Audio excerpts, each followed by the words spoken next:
देखिए, हम बेसिकली तो community laid monitoring programme की तरफ से आए हैं।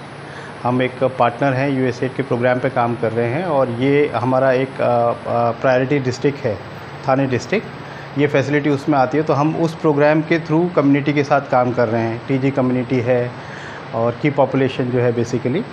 तो उसी सिलसिले में हमें ये पता चला था कि इस हॉस्पिटल के अंदर एक अलग से ये इनिशिएटिव लिया गया है, ये ट्रांसजेंडर वार्ड शुरू किया गया है और वो हॉस्पिटल एडमिनिस्ट्रेशन की तरफ से ही शुरू किया है। डॉक्टर साहब के इनिशिएटिव्स हैं, जो एक बहुत अच्छी पहल है और इस चीज़ को हम आगे भी ले जाना चाहेंगे कि और भी जगहों पर जहाँ पे इन चीज़ों की पॉसिबिलिटीज़ हैं, वहाँ इस तरह के ऑप्शंस होने चाहिए। कम्युनिटी को थोड़ा सा प्राइवेसी मिले और इस तरह की चीज़ें, सुविधाएं उनको उपलब्ध हो सकें।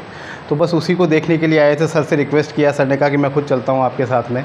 इससे पहले हम बाकी की सर्विसेज वगैरह ऑलरेडी देख चुके हैं, तो we are really thankful to sir.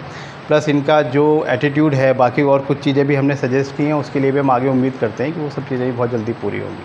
तो thank you very much sir from our team, CLM team, and we hope कि आपका ये सपोर्ट है वो आगे भी इसी तरीके से कंटिन्यूस रहेगा।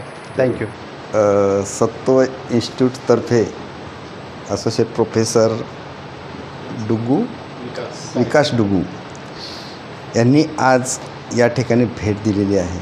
मध्यवर्ती रुग्णालय उल्हासनगर, मध्यवर्ती रुग्णालय उल्हासनगरमध्ये 9 डिसेंबर 2023 रोजीच आपण हा वार्ड शिबिरामध्येच उद्घाटन करून आपण त्यांना लोकार्पण केलेलं आहे। माननीय कुमार ऐलानी आमदार साहेब यांच्या हस्ते। तेव्हापासून हा वार्ड चालू आहे। जवळपास म्हणजे महिन्यातून 1-2 किन्नर या वार्डामध्ये येऊन उपचार करून घेऊन जात आहेत। तर याच धर्तीवर जवळपास म्हणजे पूर्ण महाराष्ट्रात, अजून पूर्ण देशामध्ये पण वार्ड होऊन जाईल अशी अपेक्षा आहे।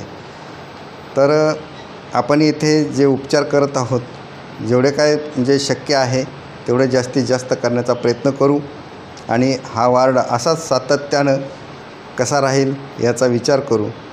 कोणार्क, अपना शहर, अपनी बातें।